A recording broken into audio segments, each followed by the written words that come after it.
Hi, everyone. Welcome to the show that I don't have a name for yet. Um, this is eventually going to be a live streaming show, but just for a few other reasons, I decided to just pre-record the first few episodes that I do before I put them out there. Since it's going to be a live streaming show, I'm going to go ahead and minimally edit them to kind of give you that feeling of a live show. So all my weird little awkward pauses and uh, in in confidence is not going to get edited out like you just saw there. So this is all going to be raw and live. I'm not going to cut any of that stuff out. Um, I didn't really advertise it a whole lot, didn't describe it a lot because I wanted it to be a little bit of a fun surprise. But this show is going to be me interviewing a bunch of random people. 99.9% of them are going to be people I already know, about random passions and hobbies that they like to work on, whether they be professional, semi professional, or completely amateur. I just thought it'd be fun to put a show out there for anyone who might just be interested in get. My camera just died. Oh I was no. feeling really good about that. Oh.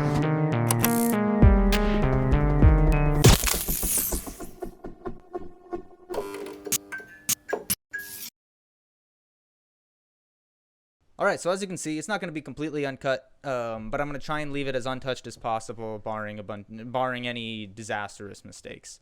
So from there, I'm going to introduce you into our first guest. Their name is Marble Berry Seeds. They are a super talented musician that works on a lot of indie work. Their genre is in the folk punk range of sides. I would personally say they're more on the more mellow side of folk punk. But they do some of their lyrics do get into some of the more visceral stuff. But I'll let them talk about themselves in a second. But before I do that, I'm going to play you a little tidbit from one of their songs to give you an idea.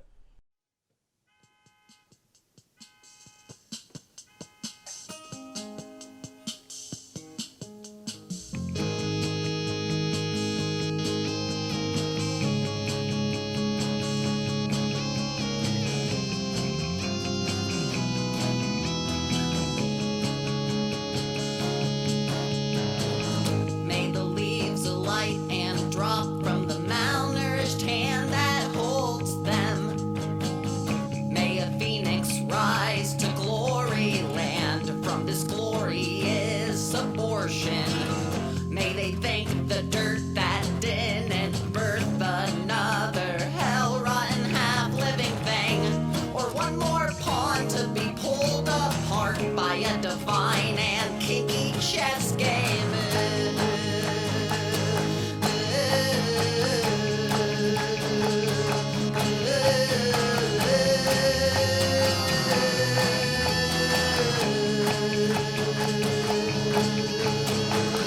May the water stains on the pimple ceiling resemble the Holy Mother. May the AC be paid for and prayed for.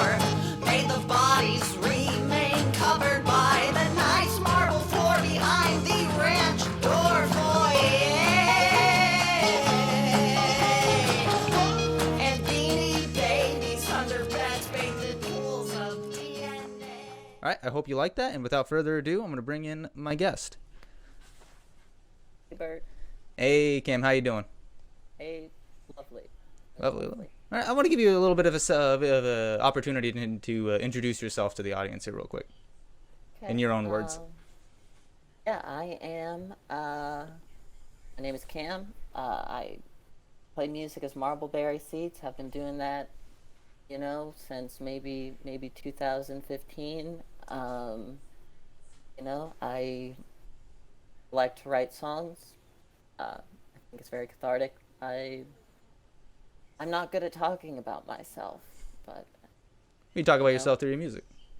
yeah, exactly. Yeah, sometimes I will.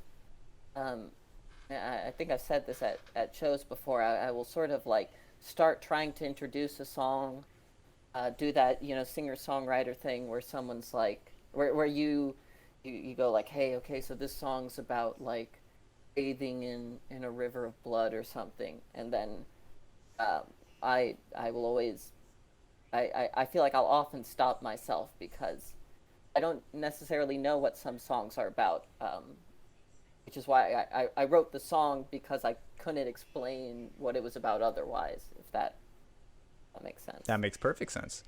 Um, Thank you for that. And I'm gonna go ahead and jump into our first question. Why the name? Why Why the the name name? Marbleberry Seeds? So I guess the anecdotal answer is that marbleberries are these type of berries that grow on the African continent, that are sort of like the most like intensely bright object on on Earth. And I guess I kind of like the poetry of uh, a seed that is, for all intents and purposes, a regular seed that could eventually blossom into sort of like, brightest object, most reflective object Most reflective in object on the Earth? universe. Yeah, yeah, on Earth, How does maybe, that like? maybe even the universe. It's just like looking at him's like looking at a mirror, kind of. That's insane. It's pretty Okay. bonkers. They're not edible, if you They're were not wondering. edible. Okay, I'll have to actually. I think I will use some editing power to pop in a picture of that, because that sounds like an incredible visual. I don't think I've ever even looked at it. Looked at a Yeah, marbleberry, like a what a marbleberry seed would turn into. I feel like they're not marbleberries are not. I'm unsure how well they photograph. I mean, you can find plenty of pictures out there, Oh, but true. just That's because so of, weird. yeah. So an organic material is the most reflective, or is it the most reflective organic material on in the world? I you know I have not. Is that the distinction? I don't remember the modifier organic, but it's been years. It's been years since I read about marble berries. Yeah, So yeah. I don't want to. I don't want to bog you down too much on the no, no. I mean, on the and science I'm by no means an behind the expert, inspiration of the but name. yeah. Everyone expected you to be. Come on, Cam. You absolutely are required to become an expert on anything, on any object you use to inspire any piece of art you do. Anyway, I want to also ask what made you realize that this was something to do? Was it more of like was it something that you decided one day, or was it more of like a process of like kind of eventually becoming the project that it was? Um, I think probably closer to the latter. I remember, let's see, I picked up the guitar. I was maybe 16 or 17. I remember I picked it up because I wanted to uh, play Bob Dylan songs, and Mm. then I thought, like, well, this is just some fella with a nasally voice saying some words and strumming some simple chords. I could do that. Um, and so I feel like I started writing my own songs shortly after, probably a little bit too soon. I was writing my own songs before I could uh, keep rhythm really Nah, with the guitar. But that's how it works. that's how it works sometimes. And yeah, I feel like, No, that's definitely part something. An old friend of mine. It's something that you'll see evident on this channel. An old friend of mine once said, "If you're not embarrassed by the first thing you put out there, then you put it out too late." Like it's good to just vomit out your raw material for people to critique or shit on or whatever. yeah, Or to yeah. even if they don't, just for you to look back on and kind of use as like uh, a comparison point for how much either you've grown or what you've learned from that. Yeah, I really like that. I agree. I agree full heartedly. I think and honestly, I am often uh I feel like I have like maybe a year window of enjoying or like feeling hyped or psyched about a song I've written before it becomes something that I feel like best case scenario is embarrassing. 1 year, a But whole I year. mean, yeah, I mean, if I'm lucky, I'll uh, like something uh for maybe that amount of time. Uh, Hmm. but also I feel like it's not. It's maybe this is getting off subject a little bit, but I feel like there's like it's not like a shelf life where once I feel embarrassed about it, it's like no longer going back to that. There are some earlier works that I've done that we've been friends a long time. I'm sure Mm-hmm. you might know or remember that I probably will not touch again, and but at the same time, Certainly. there there are some. I feel like the process, the pattern is often, write something new, be kind of psyched about it, uh, be very cavalier about trying to release it while I'm still psyched about it because I know that moment's If coming you let it where, sit too long. yeah, sit too long, it won't mean that much to me or won't it won't speak to the moment or whatever. Mm-hmm. And then, after that, there's a period of, I mean, ideally artistic growth where you look back at that what was a sort of near past song and you're like that doesn't really speak to what I'm about anymore. Hmm. But then I feel like if a little bit more time passes, after you've sort of rejected that past work where you might go back to it, maybe in my case, if I'm trying to think of a set list or something, might look at some old songs or an old record and be like, this uh, is I feel like it almost sounds arrogant if you say it's Mm-hmm. better than what you remember it to No, be, not at all.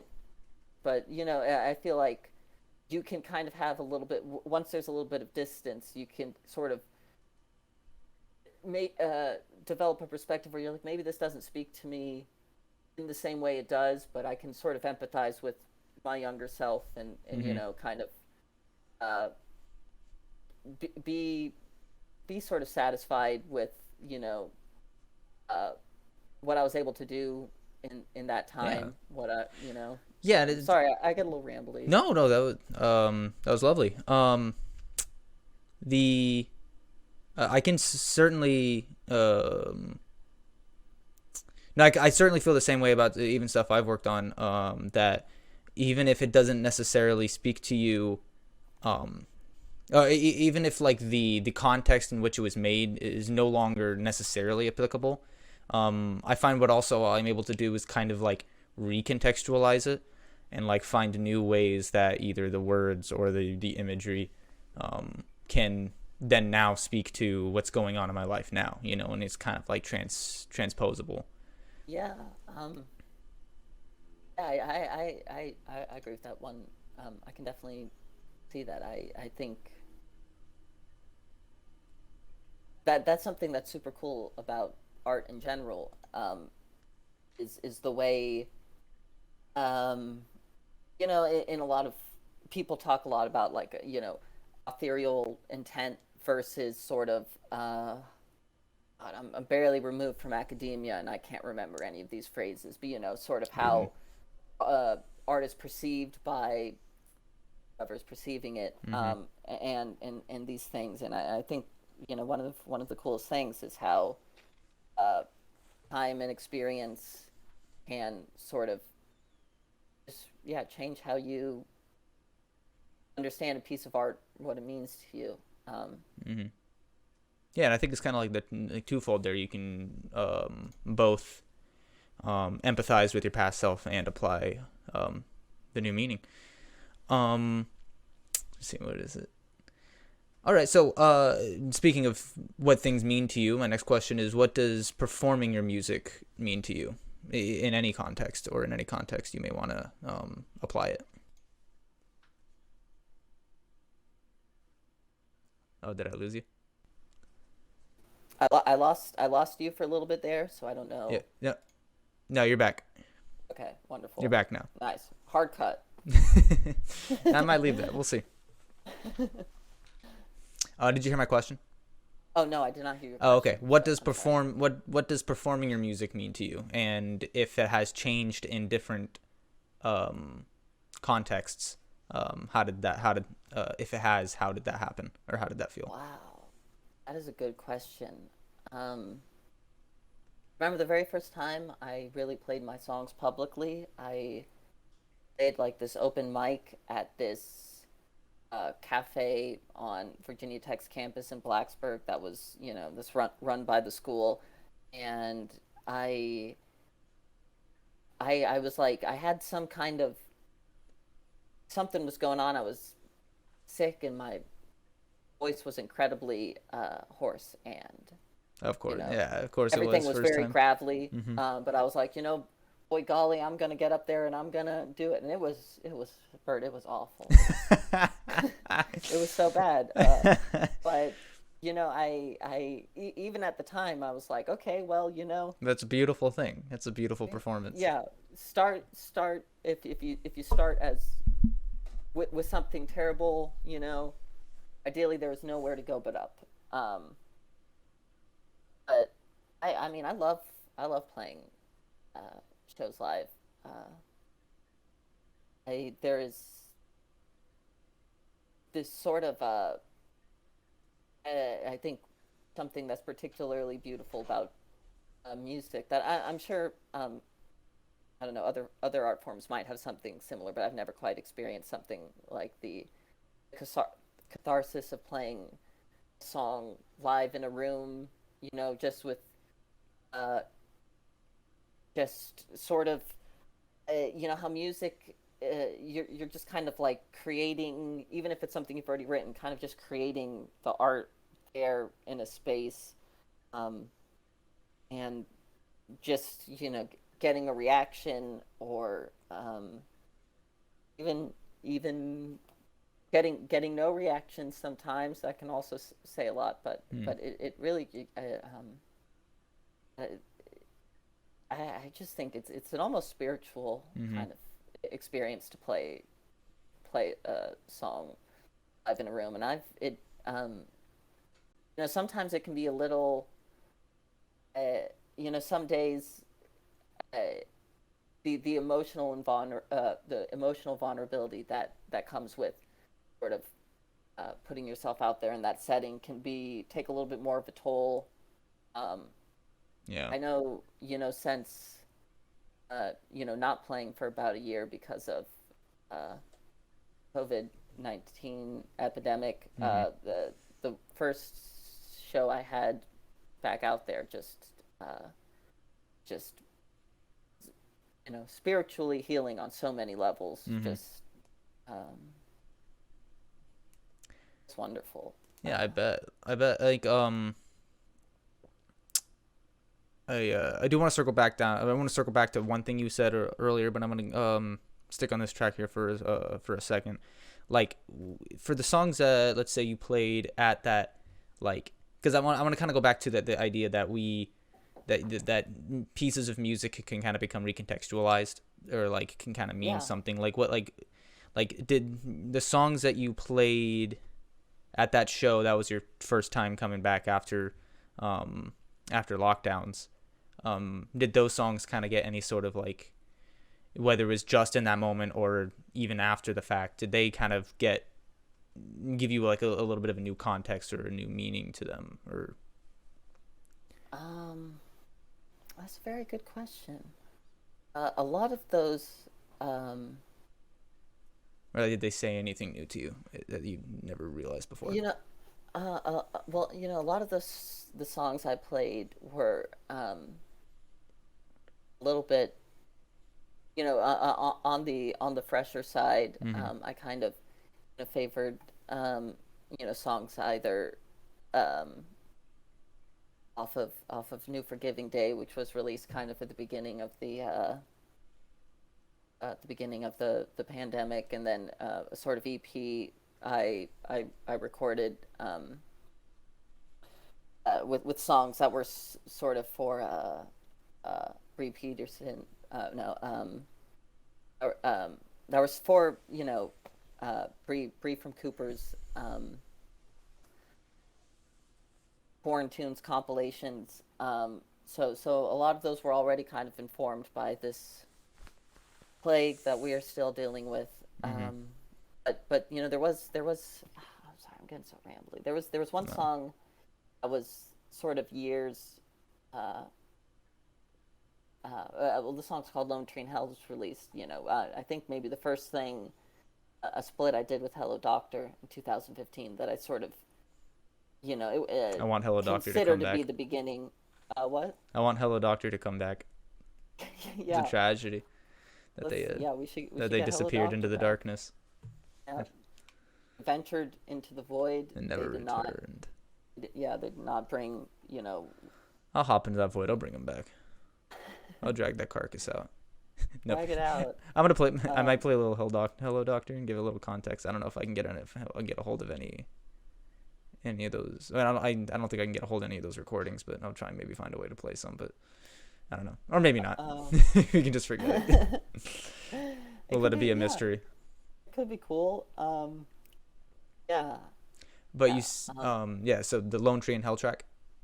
yeah. So, but you know that song, um, Ollie's maybe this is like 6 years after it released, which I know compared to some folks, you know, bigger names who've been touring around for decades, that's not that old for a song, but Hmm. uh, me it feels like a long time. I do not play things any older than that, um, and I don't know. I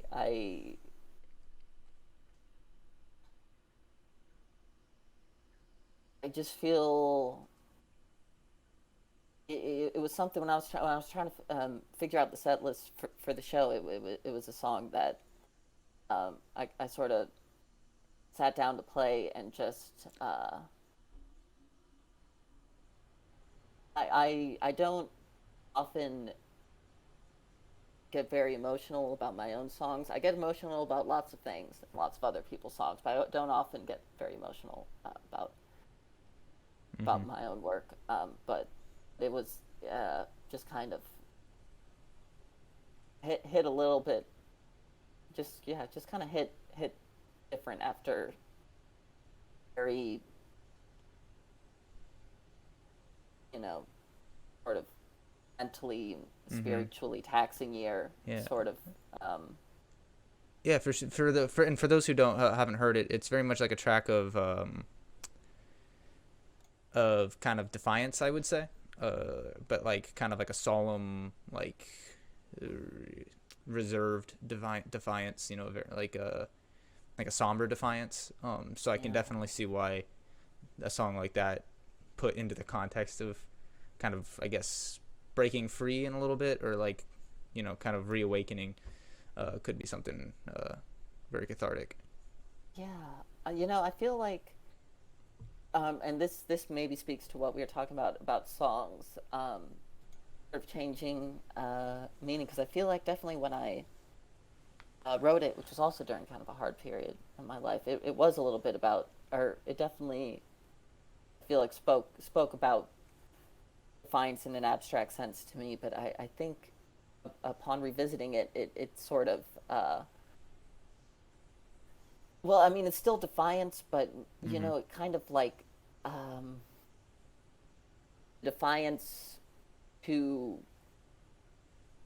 continue continue living through you know sort of I suppose resilience would be a better word. yeah resilience kind Yeah. of suffering Mm-hmm. and you know just trying to Yeah. keep you know trying to keep going you I'd know say, yeah. Yeah. Okay. not too I don't you know but again I will say I'm personally in favor of individuals taking however they interpret Mm-hmm.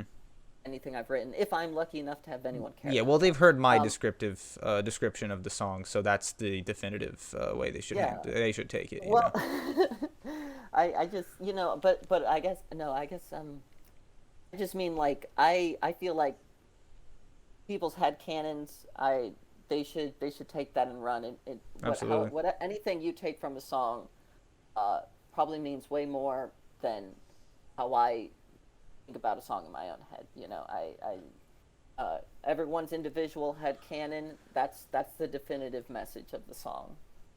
Um, I guess you could say that about all. Yeah, you can say that about all your tracks then. Uh, A little bit. ideally, Yeah. ideally, yeah. Anyway, so that's obviously a great one. What would you say is your writing process? Um, well, I've said this before, but there's endless ways to write songs. Sometimes, sometimes you have a phrase in your head that you got to get out. You write something, and then you just. I'm speaking about myself in the second person. I don't know why I'm using you, but and then I will just grab the guitar and This is an you example. know, Yeah. put any kind of just find the chords to go under what I'm saying. Sometimes it'll work the opposite. I'll have maybe a little riff or a hook, and think, oh, that's something, and then try to uh, try to write out some words that I feel like either pair well with it or juxtapose it in an interesting way. Um, I've dabbled with sort of you know very uh, kind of low budget, lo-fi, maybe, I don't know, electronic kind of.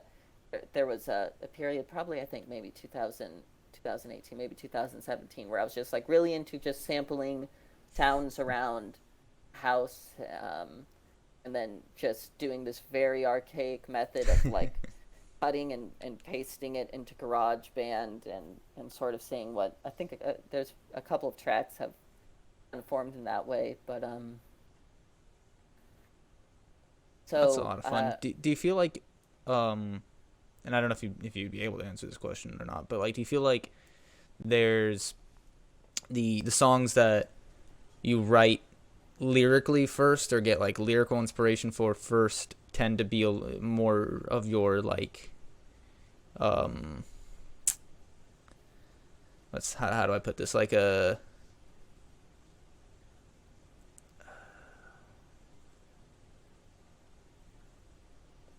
like poetically driven, or like your more like important songs lyrically to you than like songs that you start from from the music first? Or do you feel like that doesn't make a difference, like even the songs that come from music tend to end up becoming more lyrically important or lyrically substantial? um I do feel like probably the songs that where like the base, the seed of inspiration is lyrics, are probably often the songs that mean the most to me. But I do, I work very hard to try to make the lyrics interesting, to try to write um uh Like you know yeah, like you probably when you get that guitar riff or chord progression figured out, you kind of like maybe think for a moment, like, all right, what's like a topic that I feel like I should say with this, or even like, yeah, like, or even the music itself could like speak to you and like kind of infer you to what kind of topic that you didn't even realize you were thinking about, or like that yeah, you didn't think about until you heard the music, yeah. perhaps. Yeah. Definitely. I think that that definitely happens. I also sometimes,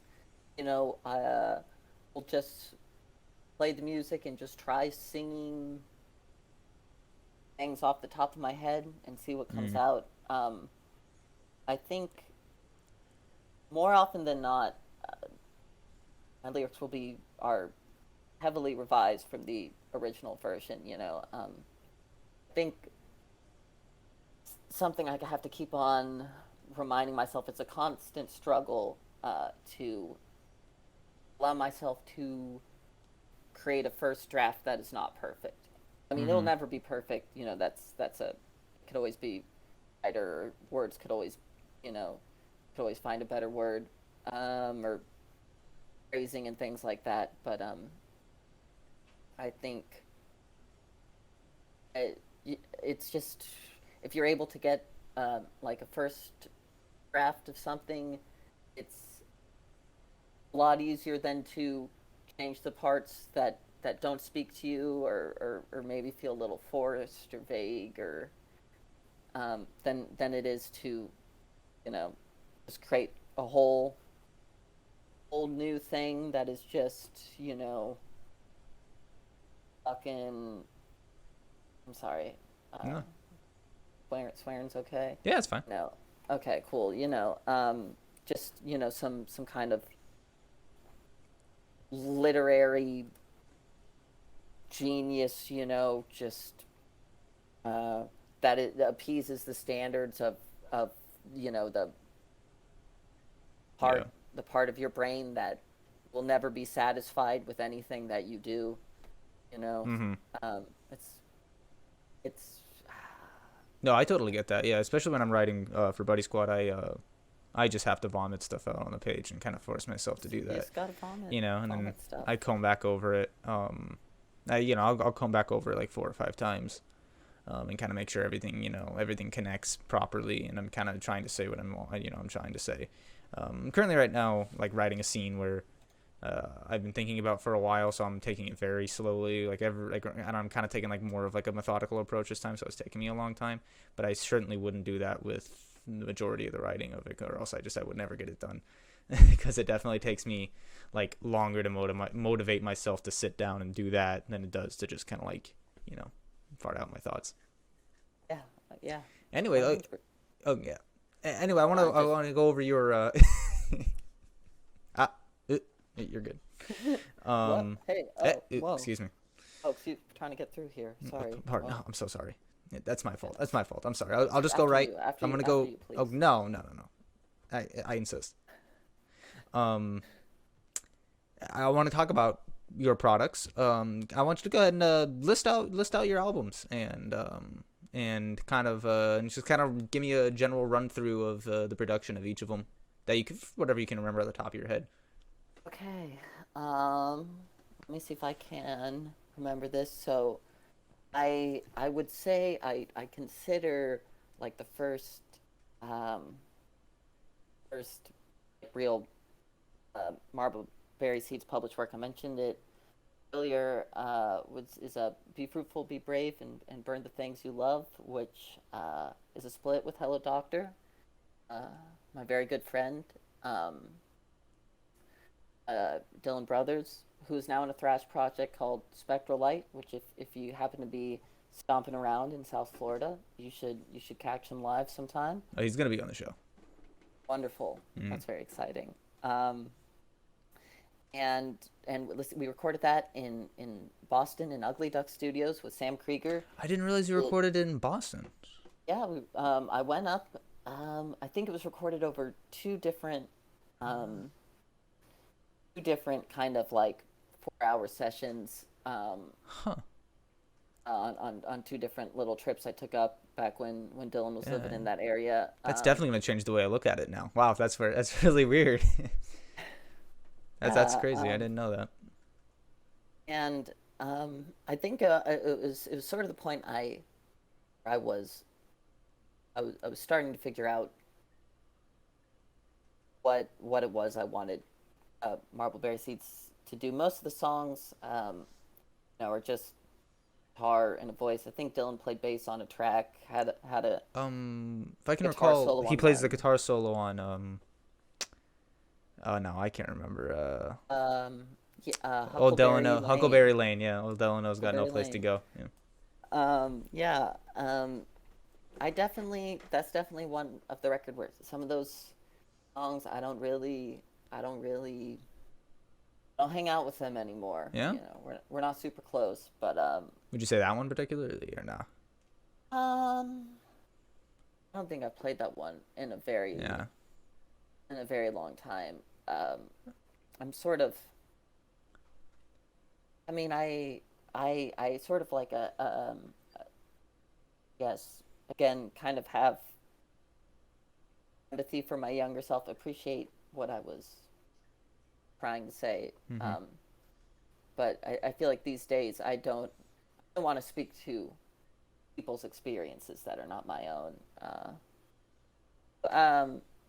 In the way that I do in that song, not that that's for everyone, but that's just kind of that's kind of how I'm rolling these days. Do you feel like do you feel comfortable explaining what you mean by that? Like what the song was about? Okay, yeah. So like the song kind of um is a little bit of a on Prine pastiche kind of you know speaks about the story of a character named Delano who loses their job and eventually ends up on the streets. It's kind of uh, a short little ukulele ditty. But I just don't know. I think I have even though I guess maybe the intention of the song is to be like, hey, people who don't have houses are also people. I just it feels like I should let those one I should let their I should let those folks tell their Mm-hmm. own People there, those stories. with those experience tell those stories. Yeah, and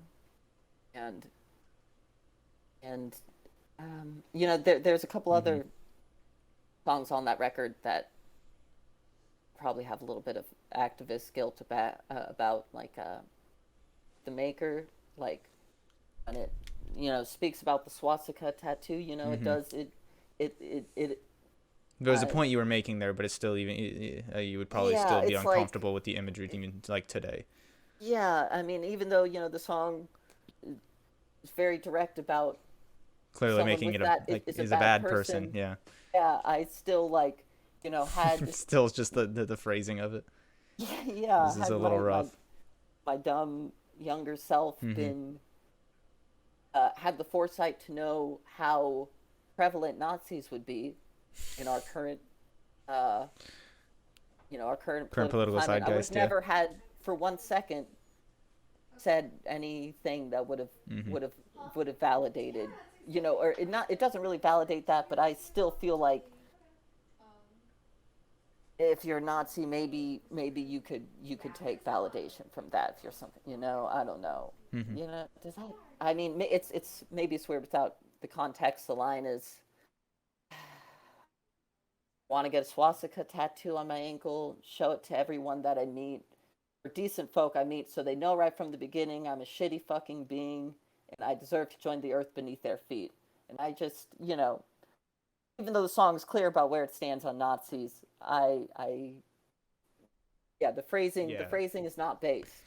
The phrasing is not based, and yeah, it's just kind of like a I feel like there's other ways to make like a self-deprecation Yeah, analogy. 100%. Yeah, no, I totally get that. People, For yeah, and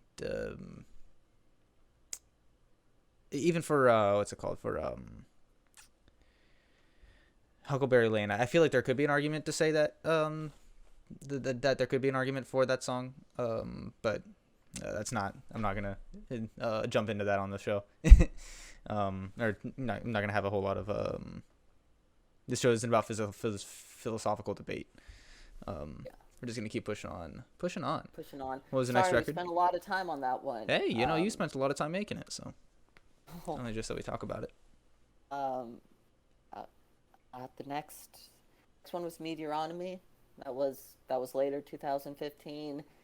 Um, that was most of it was recorded in Blacksburg in my little apartment. I don't believe I had a microphone back then. It was just recorded like straight into Audacity, just with like the laptops, like Internal built-in microphone. microphone. Really, all the Yeah, vocals on that are recorded with that, or in the guitar too? yeah, Then, right? yeah. The whole shebang. Um, and I mean, the production is very. So there's a lot of noise. It's not the smoothest thing. Uh, it doesn't sound professional at all. I think maybe some of the lyrics get a little paranoid territory. I was pretty paranoid back then, Oh. so I can't I can't. remember swap. Is that was there a song in there? Swap TVs for smaller mind control devices. Yeah, Yeah. yes, indeed. That's the last. That's the last track on that on that record. But it was kind of also my first attempt at making a full length record. True. So I tried to. I've always been a favor of albums that incorporate lots of different instruments, lots of different sonic tones. I think given the limited tools I had, was, I, there was a long while where I thought it was utter garbage. Oh. But I think as of recently, as we were talking about earlier, I've just kind of grown to sort of appreciate young Sad Cam, what they were trying to do. Young Sad Cam made some good stuff. Oh, No, that's sweet. I think we're kind of establishing there's kind of like this kind of like valley of like self product appreciation that we're kind of seeing here, like you get to a certain point away from its creation to where you hate it, but then you're eventually going to kind of come up and plateau back to Plateau and be like, more what, that's appreciated. just fine. Yeah, it's like I really just stopped being so hard on myself. But that other album I made more recently that I still haven't come out of that plateau, and that one's garbage. Yeah. What was the one? In what year was that one made? So that was 2015, Okay. late 2015. So that's December. I have a habit of releasing things around Christmas. I think the next thing I released was a split with the Canadian artist Eyes Like Love. That's Bandcamp exclusive. I recorded. That was 2016. Get your also Bandcamp around pre-order Christmas. exclusive. Yeah, if you wanted to pre-order it, you got to get in your time machine. Go back about 5 years. Also, I don't think there was ever pre-order. I think it was one of those records that didn't exist and then it existed. Yeah. But but Eyes Like Love, who I love, reached out to me about making that split. And I recorded it with Steve Ibanez, who's in the band Bread Pilot, which are sort of Blacksburg, legends. I think maybe one of the songs I recorded on my iPhone, but just a 4-track EP. Pretty simple, just me and the guitar. I think there was it was sort of a phase of my writing where I was doing a lot of sort of I still get around to this, but doing a lot of sort of creative fiction, kind of first person fictional narratives, things of that nature. You're telling a story from a first person perspective. Yeah. And I don't know. I mean, I haven't thought about that one in a little bit. I've never even heard it. That one You definitely flies sort of under my radar, but I should check it out over on the Bandcamp. But it It's like certainly did. Love's half is righteous. And yeah, you should give it a listen sometime Yeah. if you feel inclined. Okay, and just moving on, I was sort of during that year I was practicing with the band a lot. So at this point, you got a band. You eventually got a band together. got a band. So the first full band version of Marbleberry Seeds, Joseph Turner on bass, Ben Jakes on the kit, hitting the kit. We released the Great Millennial Bitch Fest. Also, I think around Christmas, that was in 2017. Sort of our kind of a political, rockin' kind of punk record. Easily the heaviest record we've done. And there are definitely still some lyrics of some songs on that record that I'm not feeling right now. I think that's maybe the record for me, that's a little bit in that dip we talked about. Not that I mean, Joseph Turner's bass incredible. I will never not be exhilarated by his bass solo, kind of at the end of Mr. Rogers, or and you know, Ben Jakes is just, I mean, just a top tier drummer. Just the finesse, every hit was just, you know, on the kit was just exactly, not only exactly where it needed to be, but like the exact intensity it needed. And we sort of I don't know, we ground that one out. We you know, very much it was a reaction to the rise of Trump, and we were like, okay, we got to make this record and save the world. And of course we made the record and nobody noticed, but why would they, you know? Who am I? And lots Well, I don't know. I think it people- eventually worked out a little bit, at least. yeah. It was because because of this record, because of the great, We did it. the We great, did the great prophet Marble Berry Seeds warned us.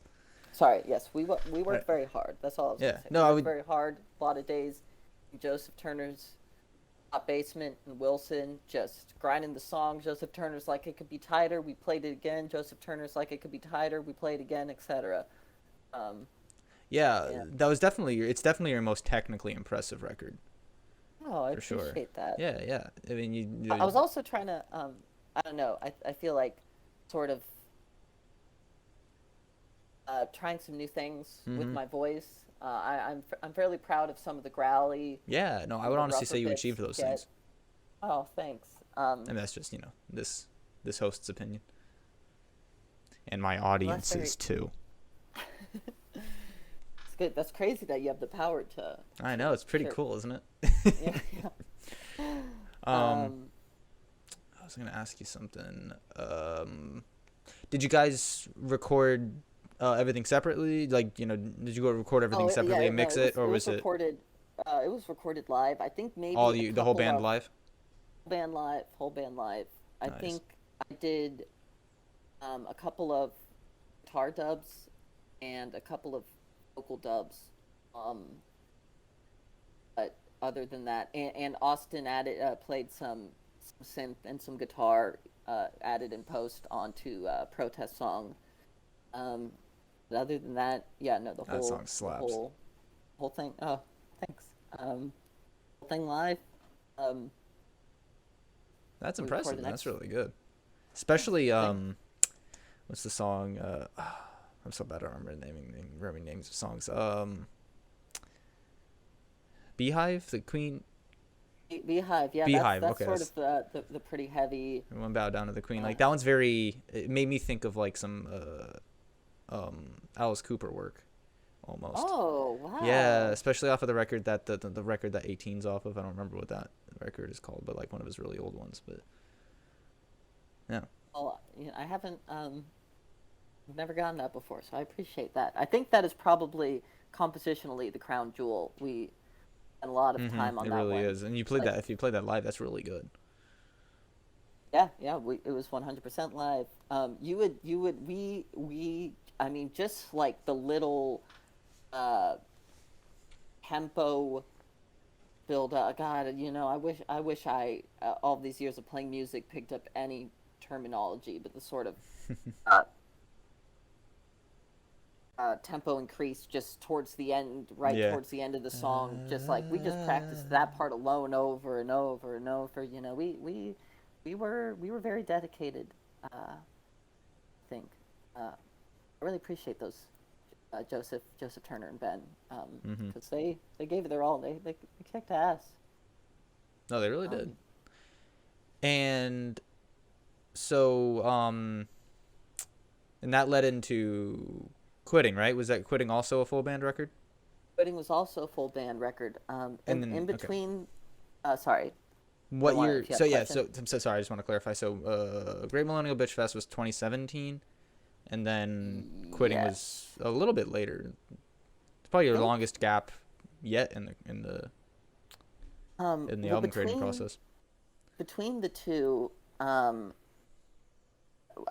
did a split with Okay. Turkey Skunk, called Pixie Lily and Bug Boy Sit in the Swamp and Wait for Right. the Sun. Open parentheses, the sun never comes, close parentheses.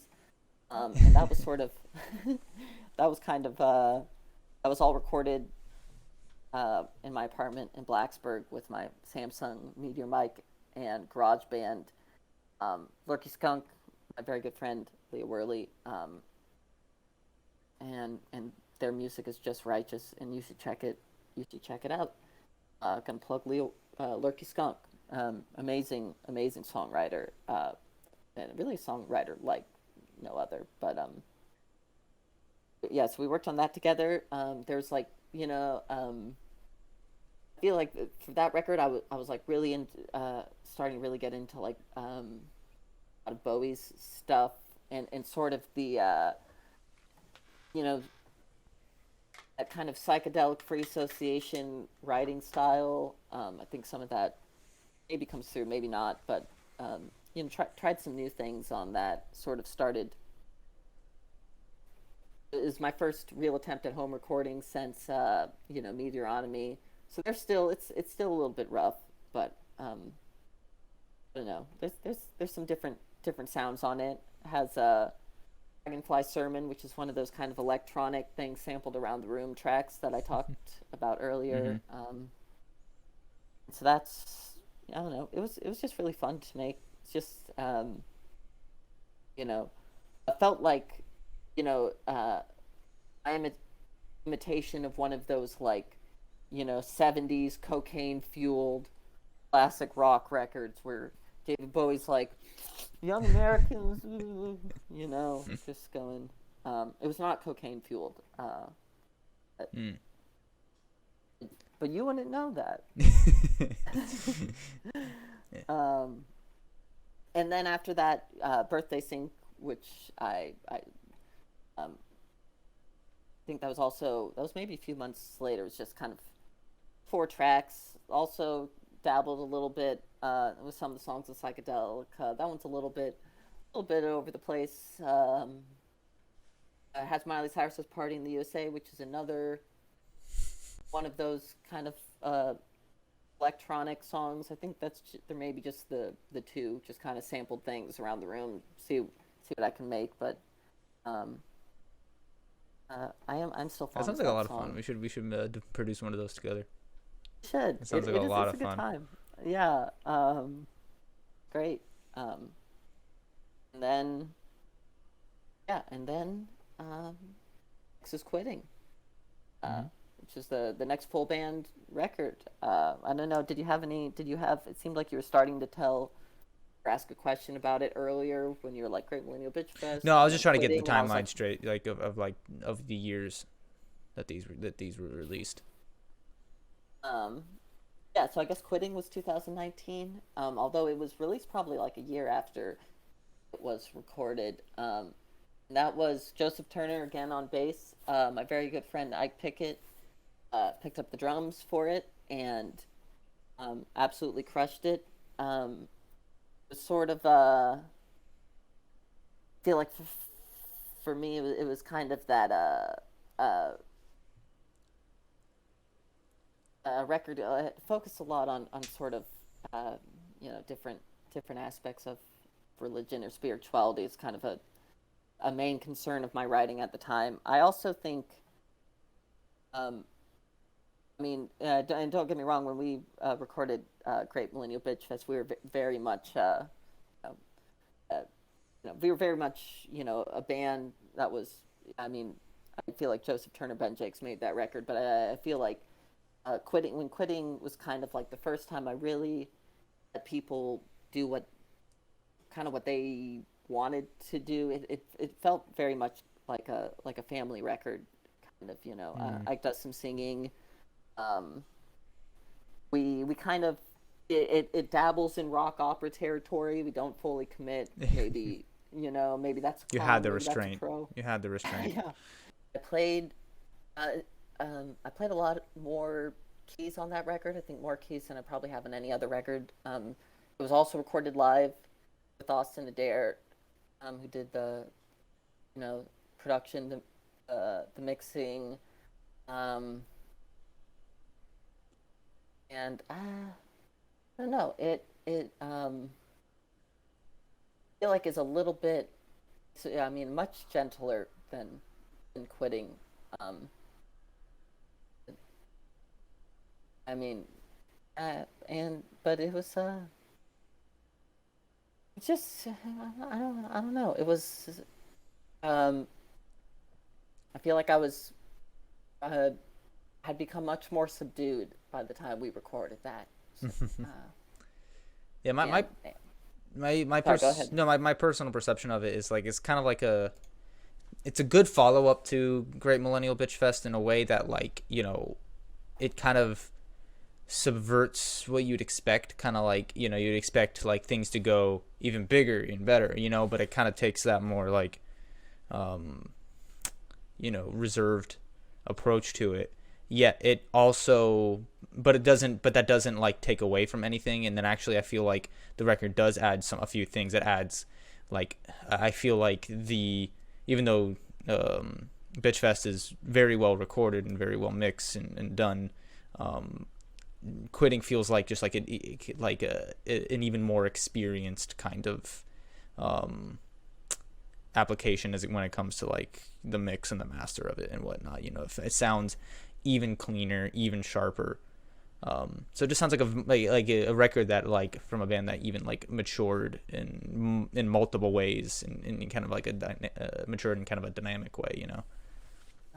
I appreciate that. Austin Austin did a fantastic job, and it was the third record I recorded with him because in between the two, we recorded the "What's Your Sign" record. So I had some experience working, or we had experience with each other, and also no, I appreciate that he did. Yeah, I think a fantastic, a wonderful job, and it was no, it's just like a really lovely experience. It was um, It does have it does have the biggest earworm, I think, of your entire discography on it, and that is definitely "Naked in a Trailer Park." I did a uh, little self plug. I did a little music video for that one. yeah. And I heard that chorus just 5 quintillion times. I love the song. It's a very fun, awesome song. But that one's definitely burned in my memory. I still, to this day, even though I don't particularly like listen to that song specifically a lot, but like that song will just repeat in my head over and over and over and over and over again. I'm so sorry. No, it's probably from the editing of it. Um, Nothing you can do about that. um, Yeah. And then what was yeah, I don't the? know. Yeah, right. No, I it's was okay. really I'm into learning how to like be a better host here. So. you're doing a great job. Oh, I thank you. feel hosted. I You feel need a drink? incredibly hosted. Yeah. You need Yeah. something to Would you drink? Some mind? water? Yeah. Yeah. Get some water. Got your. Appreciate it. All right. What was next? And then what was next after that? I guess, and after that, we're almost to the present. It's new Forgiving Day, which is sort of lives in that space between album and EP. It's about 8 songs. I kind of recorded all of those songs with GarageBand, with the exception of final track "Don't Mind the Lines," which was the last thing I recorded in Blacksburg. Recorded that in Mm. Joseph Turner's cabin. Joseph Turner did the production, played the drums on that. Um, and then besides a few vocal parts, like "One by You," Oh yeah. and some other lovely folks, I kind of played every instrument, recorded the whole thing. I feel like it's probably I was sort of like pushing what I could do with one Samsung Meteor mic and GarageBand, you know, or just pushing it even further, seeing what I could do with the production, um, little saxophone on it, and it's also I feel like also a little bit of a subdued record, Mm-hmm. but I think that's one I mean I think people probably often say this about most recent thing they've released. But I think that's the one that I may be the proudest about. I don't know if I can give you a tangible reason why, Mm-hmm. but just kind of I worked very hard on those songs, and I mean, like kind of like I do. I mean, I work very hard on all of Yeah. them, but I don't know. It's a it's a very lovely record. There's a lot of really like there's a lot of really good lyrics on there. You know, a lot of very what's the word, profound, I would say, kind of lyrical concepts on there that I personally appreciate. Appreciate that. Certainly.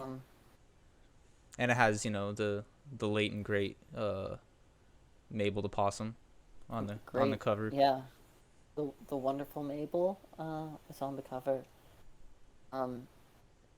Yeah, it's definitely also adds to the sort of I don't know how sentimental I feel Yeah. about that record. Almost feels like a little bit of a dedication.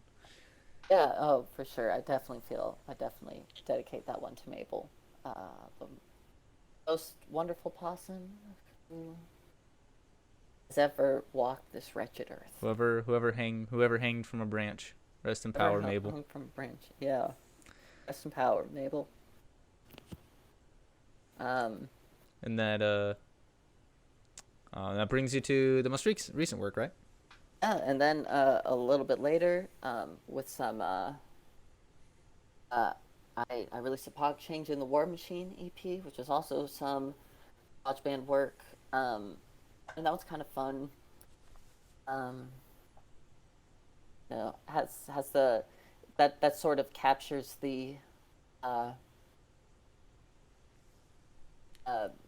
sort of when the whole plague started and we thought maybe things would we'd get back to normal before the holidays or something, when we thought we were in the thick of it but we had no idea how worse it was going to get. Kind of captures that time. And I'm also fond of those songs, three of which were written for the Quarantunes compilation, and The Quarantunes. Quarantunes that was put together by Bree from Cooper. It's a great fit from Florida. Who these people, viewers, you should also check out. I feel like my one, and I don't know how valid this concern is, but so Bree kind of came up with these different prompts, and songs, and one of them was like just sort of write a song about some kind of piece of fiction. I wrote "What Is Thicker Than Shine" about a mission from Red Dead Online of the same name, and I do like that ditty. I'm fairly proud of the composition. Sometimes you write what you think is a cute little violent song about a moonshiner, singing about how they're gonna kill some taxmen. And then, a bunch of white supremacists try to stage a coup of your government, and all of a sudden your cute little song about a moonshiner killing taxmen isn't so cute anymore. You realize there were implications. Yeah. Like, why'd they have to go? Why'd they have to go and take it there? yeah, why'd they have to go and take it there? It's like, you just are don't know how to accept defeat, like like I don't, I mean, I feel like there isn't really correlation between this person, a moonshiner lady who was actually, was like where a bunch of like basically, Pinkerton types kind of try to burn her alive in a cabin. I feel like there's not a correlation between that and a bunch of people who don't know how to accept that their team lost in election, and Yeah, so I would say you wouldn't have to then feel like you need to make that connection then, unless you feel like your audience would, and then that's what makes you worried. it's just one of those things where you don't. I just I don't want anything I say to validate those people. I mean, those people feels kind of like vague. I don't know. I also kind of reject the idea of putting people in box like that. But individuals who think the courtesy of wearing a mask so you do not spread, a potentially severe illness to others, they think that's an infringement on their freedom. I don't want to validate those people. I don't want them for even a second to think someone is validating them. That's very responsible. It's very good. All right, sweet. So we ran through that. I had a question, and what was it?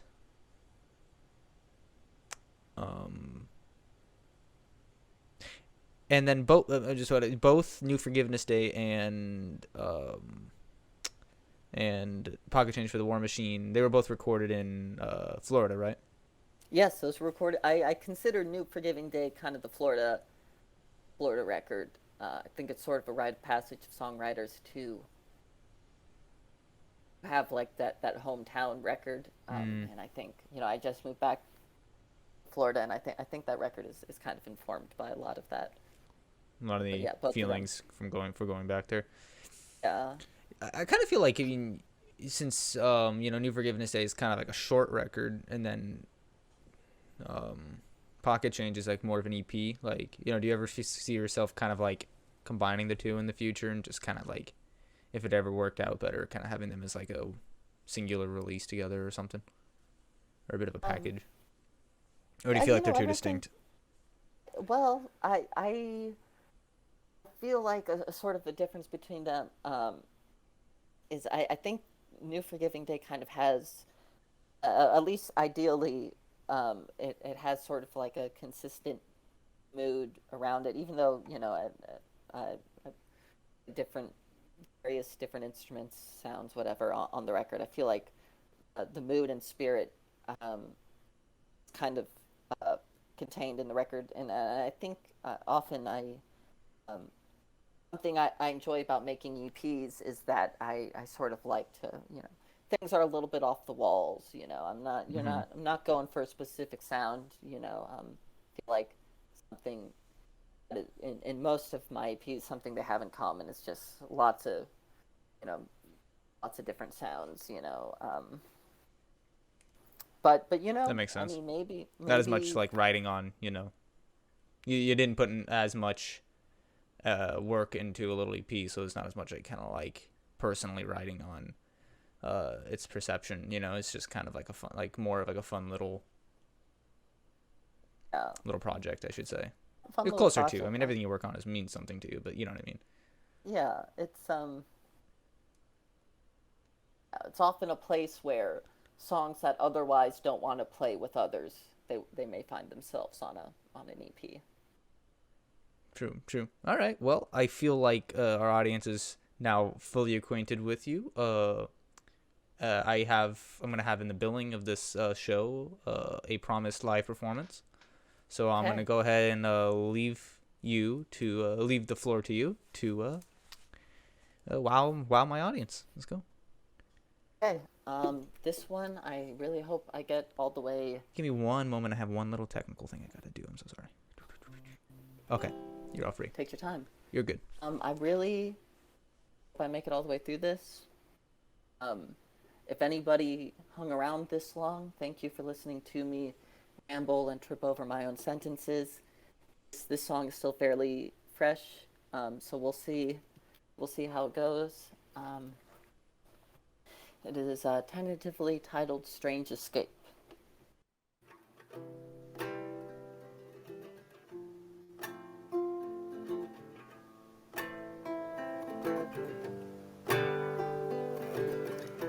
Breathe in the Surgeon General's warning.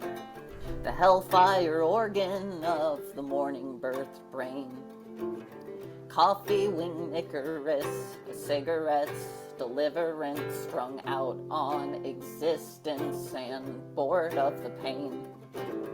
Bottled loblolly pines bent by the billboard sky. Punchline foreclosure signs served on paper plates. I'm mummified in the classifieds, tie-dyed by raining pesticide, diving down the sandpaper slide towards my strange escape. It's gonna rain, it's gonna stop, it's gonna rain again. It's gonna rain, it's gonna stop, it's gonna rain again.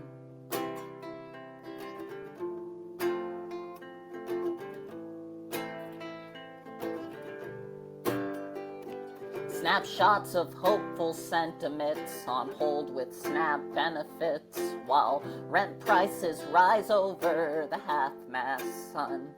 Hours stolen by the ashtray. I'm bleeding out this Saturday. The Suicide Day parade can't be outrun. Waiting for the screened-in porch to wizened with moss. If I'm not going anywhere, how come I'm always lost? Wake up each day on 1% in our corporate-sponsored mass extinction event.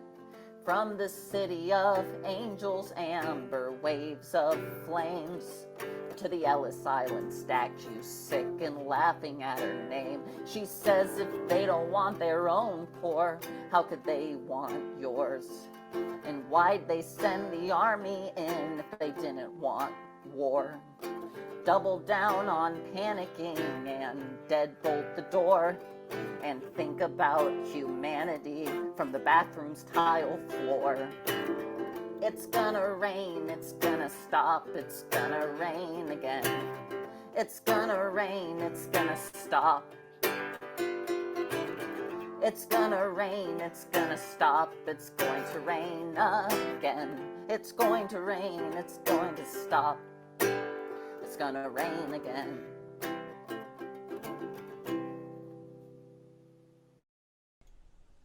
That was really nice, Cam. Thank you so much. Oh, thank you. I hope everyone enjoyed that as much as I did. Real. Yeah, and as you said earlier, you like people to get their own perceptions of the song, so I'm not going to ask you any questions on that. I'm going to let that one sink in people's skins a little bit. And while it does that, I'm going to ask you, what are your plans for the future? So, you know, I feel like I like to release things fairly annually. Just I through Troy of St. Lennox, I see talk a lot about how, you know, artists need to have patience releasing things, and, you know, should have a publicist if they want to get attention and all that good stuff. Me, I appreciate the catharsis of releasing something. It makes me feel good. I don't know if I will have anything out this year. It would be cool to try to get some EP going. I have some songs brewing. I've a handful of songs written over the course of the pandemic. It hasn't been the most fruitful time, but I've been trying to write it. I think it would be. I would say hopefully I'd have some kind of EP out before the end of the year. I don't know if I can promise that, but new music on the horizon at some point, or not. Hopefully I'll just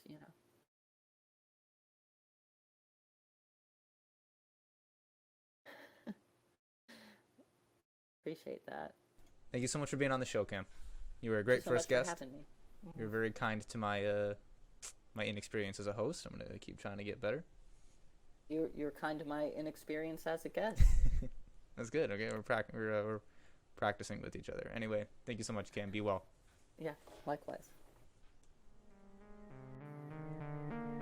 Hey everyone, so you're going to notice that my voice is going to be disjointed for this section. That's because I forgot I had my mic muted on this configuration, so I didn't capture any of my audio from this point onward.